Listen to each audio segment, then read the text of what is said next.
Rodrigo Roa Duterte o mas kilala sa tawag na Tatay Digong, pangalan na naging bukang bibig ng sambayan ng Pilipino nang dahil sa matikas nitong pamamaraan ng pamumuno. Sa naturang pag-upo ni Duterte bilang Pangulo taong 2016, katagang change is coming ang naging pangako nito sa sambayanan. Naging kamayang bakal at hindi pangkaraniwan ang estilo ni Duterte kung saan malayo sa nakagisnang uri ng pamumuno ng mga nauna ng naglingkod sa palasyo. Bagay na siyang kinatatakutan ng iilan, ngunit tinangkilik at binigyang pugay ng karamihan. Taong 2017 nang ilarawan si Duterte sa isang pag-aaral bilang unusual reformist kung saan malayo sa tradisyonal na politiko ang katangiang ipinapakita nito. Bagay na si Duterte lang ang natatanging pangulo na walang pag-alinlangang bumangga sa mga oligarkiya sa bansa na umano'y dekada-dekada ng umaabuso ng dahil sa kanilang malawakang political power. Ilan sa mga binantaan ng pangulo ay ang mga negosyanteng sina Ayala at Pangilinan, pamilyang Lopez na hawak ang ABS-CBN, Lucio Tan na nagmamay-ari ng Philippine Airlines, Mighty Corporation na may 25 billion tax liabilities at marami pang iba. Kaya ngayon ay tatalakayin natin ang kwentong buhay ng binansagang pambansang tatay na si Pangulong Rodrigo Duterte at isa-isahin din natin ang ilan sa mga isinusulong na pagbabago ng kanyang administrasyon na hindi gaanong nais sa publiko.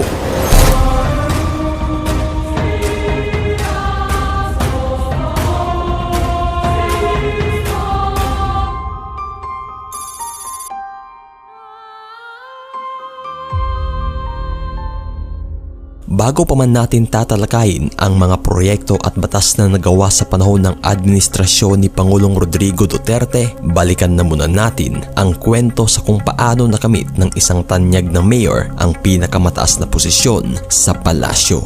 Nagsimula ang kwento noong March 28, 1945, araw nang ipinanganak si Rodrigo Duterte sa lungsod ng Maasin, probinsya ng Southern Leyte. Ang kanyang magulang ay kinilalang sina Vicente Gonzales Duterte na isang abogado at inang si Soledad Gonzales Roa na isang guro at civic leader na may lahing Maranao. Ang angkan ng mga Duterte ay kilala ng mga tanyag na politiko na nakabase sa Cebu. Ang ama ni Rodrigo Duterte na si Vicente Duterte ay dati nang naging mayor ng Danau, Cebu taong 1945. Taong 1949 nang lumipat ang pamilyang Duterte sa Davao kung saan dito na nagsilbing gobernador ang ama mula 1959 hanggang 1965 na kalaunan ay naging miyembro ng gabinete ni dating Pangulong Ferdinand Marcos bilang Secretary of Department of General Services. Ngunit ng mga panahong naglingkod sa publiko si Vicente Gonzales Duterte, ang anak naman itong si Rodrigo Duterte ay naging sakit sa ulo nila nang dahil nga ay minsan na itong naging pasaway at may katigasan. 2 beses na na-expelled si Rodrigo sa kanyang secondary year kung saan isa sa paaralang na-expelled siya ay ang Ateneo de Davao University High School nang dahil sa naturang pasaway na asal nito o misconduct. Bagay na ayon nga't 7 taong pabalik-balik si Rodrigo Duterte sa high school hanggang sa tuluyan nga itong nagtapos sa high school department ng Holy Cross College of Digos. At sa pagpasok ni Duterte sa kolehiyo, dito na niya nakahiligan ang patungkol sa politika at kasaysayan kung saan kumuha ito ng Bachelor of Arts and Political Science sa Lyceum of the Philippines University sa Manila. At taong 1968, matagumpay itong nagtapos sa kolehiyo na may Bachelor of Arts degree in Political Science. Ngunit kalaunan, kumuha ng pag-aabogasya si Rodrigo Duterte sa San Beda College of Law at nagtapos ito taong 1972 at sa parehong taon rin ay napasa ni Rodrigo Duterte ang naturang bar examination. At nang maging ganap ng abogado si Rodrigo, dito na siya nagtrabaho bilang professor sa National Police Academy at kalaunan mula 1977 hanggang 1979 naging special counsel ng City Prosecution Office ng Davao City si Duterte. Naging 4th Assistant City Prosecutor naman ito mula 1979 hanggang 1981. 3rd Assistant City Prosecutor mula 1981 hanggang 1983 at 2nd Assistant City Prosecutor mula 1983 hanggang 1986. Taong 1986 nang mangyari ang kauna-unahang People Power Revolution sa Pilipinas na naglayong patalsikin ang rehimeng Marcos na 20 taon nang namumuno sa pamamagitan ng pagdeklara ng martial law. At nang tuluyan ng mapabagsak ang rehimeng Marcos, dito na muling nanumbalik ang demokrasya sa Pilipinas kung saan idineklarang Pangulo si Corazon Aquino. Bagay na kasabay nga nito ay inappoint si Rodrigo Duterte ni Pangulong Cory bilang OIC Vice Mayor ng siyudad ng Davao. At kalaunan nga'y taong 1988 kung saan magaganap ang local election, dito na tumakbo bilang mayor si Duterte sa ilalim ng Lakaw Davao banner kung saan tinalo nito ang dating OIC mayor na si Zafero Respecio by a margin of 6,000 votes. Sa naturang pag-upo ni Duterte bilang mayor ng Davao, di maipagkakailang balot ng kaguluhan ng lugar, talamak ang presensya ng mga makaliwa at mismong kriminalidad. Ngunit unti-unting binuhay ni Duterte ang syudad sa pamamagitan ng kamayng bakal na pamumuno kung saan tuluyan nga niyang napanumbalik ang sigla ng Davao. Bagay na 3 terminong kasunod ngang hinawakan ni Duterte ang syudad ng Davao mula 1988 hanggang 1998. At bilang mayor sa loob ng mahabang panahon, isa sa mga ordinansang ginawa ni Duterte na tinularan rin ng ibang lugar ay ang pagtatalaga nito ng mga deputy mayors na magsisilbing representante sa bawat distrito ng lungsod. At isa sa mga binigyang prioridad ng mayor ay ang mismong mga lumad at moro ng lungsod kung saan sinisiguro nito na madidinig ang bawat boses nila sa pamamagitan ng mga representante galing sa kanilang panig. At sa pagtatapos nga ng 3 magkasunod na termino ni Mayor Duterte taong 1998, tumakbo bilang representante ng unang distrito ng Davao si Duterte kung saan matagumpay nga nitong naipanalo ang posisyon. At nang matapos nga ang unang termino nito bilang kongresista, hindi na ito nagpakita pa ng interes sa naturang posisyon kung saan taong 2001 ay nag-file ito ng kandidasiya sa posisyong mayor ng Davao kung saan tinalo nito ang dati niyang kaalyansa na si Benjamin D. Guzman. Taong 2004 nang muling ma-re-elect si Duterte kung saan tinalo niya muli si Benjamin D. Guzman. At sa taong 2007, solong nakuha ni Duterte ang posisyon ng dahil walang ni kahit sino mang kumalaban sa kanya.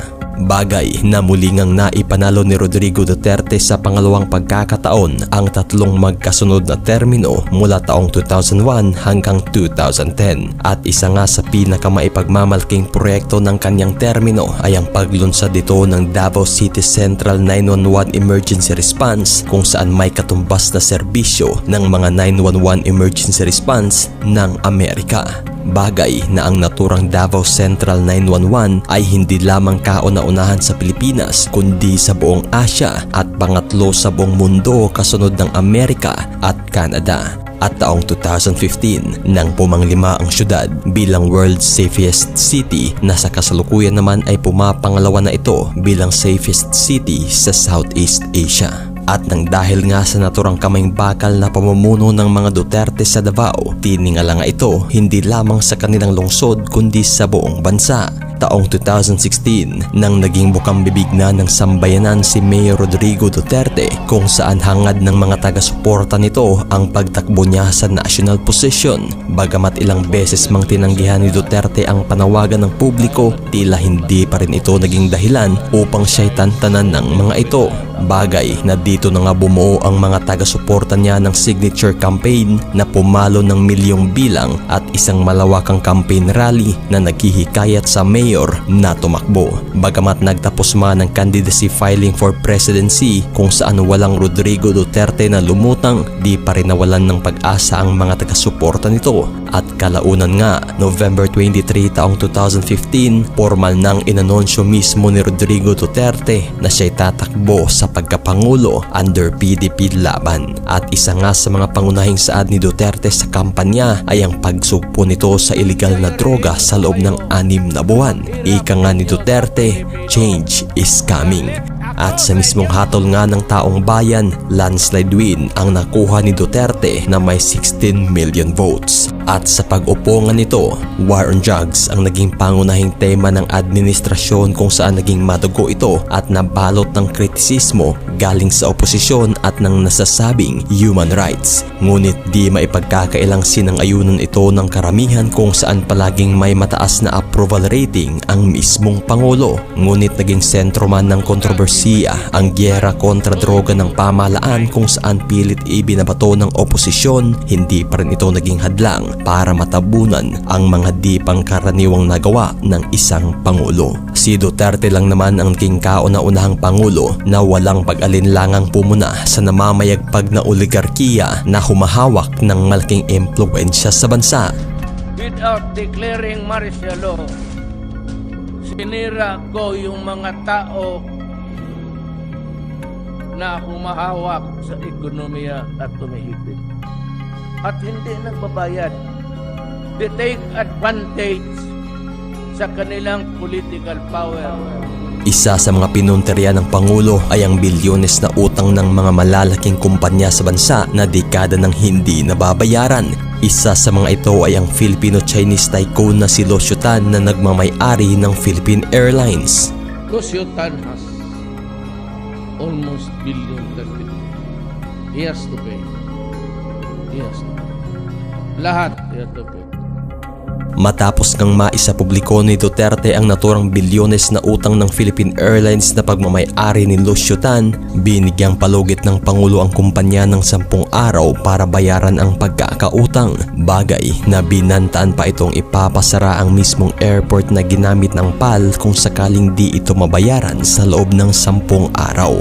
Bagay na tanging si Duterte lang ang nakagawa ng ganong banta sa kumpanya dahilan sa tila pangalampag nito. Kung kaya't bago pa man sumapit ang ibinigay na palugit ng Pangulo, kaagad ng binayaran ng mismong PAL ang bilyones nitong utang. Bagay na ang pera namang isinauli sa bayan ay siyang ginamit namang pondo sa mga pangunahing proyekto ng administrasyon. Hindi rin nakatakas sa paniningil ng Pangulo ang Mighty Corporation na ayon pat umabot na rin umano ng bilyong-bilyong halaga ang utang ng korporasyon sa pamahalaan. I have directed the Department of Finance and the BIR to accept Mighty Corporation's offer of 25 billion to settle its tax liability. Ang naturang bilyones na halagang ibinayad ng Mighty Corporation ay tumatak bilang pinakamalaking tax settlement sa kasaysayan ng bansa. At ang halagang ang nabawi ng pamahalaan ay siyang ginamit para pondohan ang naturang Ormoc Rehabilitation matapos niyanig ng 6.5 magnitude na lindol at ang mismong Marawi Rehabilitation na naging sentro ng digmaan taong 2017. Isa rin sa pamilyang oligarchs na binantaan ng Pangulo ay ang pamilyang Lopez na may hawak ng giant network na ABS-CBN. Say that if they can operate, kung may ano na sila, no, I will not allow them. I will not allow the NTC to grant them the permit to operate. Kung ibigay ninyo yung franchise because it is within your power to do it, go ahead. Alam mo bakit? Unless and until babayaran ng mga Lopez ang taxes nila.